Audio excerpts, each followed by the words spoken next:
राष्ट्रवादी काँग्रेसने बाबा सिद्दीकी जे स्वर्गीय नेते होते त्यांच्या चिरंजीवांना म्हणजे माजी आमदार झिशान सिद्दीकी यांना उमेदवारी दिलेली आहे। झिशान सिद्दीकी यांना उमेदवारी देताना आनंद परांजपे जे माजी खासदार आहेत किंवा अमोल मिटकरी जे नुकतेच निवृत्त झालेत या सगळ्यांना असं वाटत होतं की आपल्याला संधी मिळेल, पण त्यांना संधी मिळालेली नाही आहे।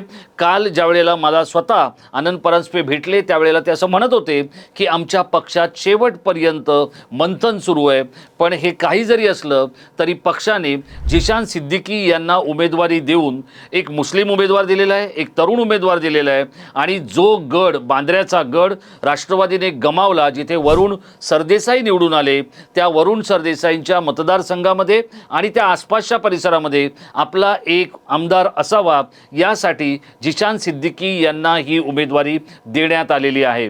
राष्ट्रवादी काँग्रेसने हे पक्क ठरवलेलं आहे की मुंबईतला मुस्लिम मतदार जो आहे त्याला आपण चुचकारत राहिलं पाहिजे, त्याला आपण सतत आपल्या जवळ ठेवलं पाहिजे आणि यासाठीच झिशान सिद्दीकी यांना ही तिकीट मिळालेली आहे। पण त्याच वेळेला अमोल मिटकरी यांनी केलेलं जे काही एक्सपोस्ट आहे ती सुद्धा या सगळ्या नेत्यांच्या डोळ्यात अंजन घालणारी आहे, कारण ते असं म्हणालेले आहेत 29 जानेवारीलाच मला हे कळलं होतं की आता आपल्याला यापुढे जे काही आपण करू त्याचं फळ काय मिळणार आहे।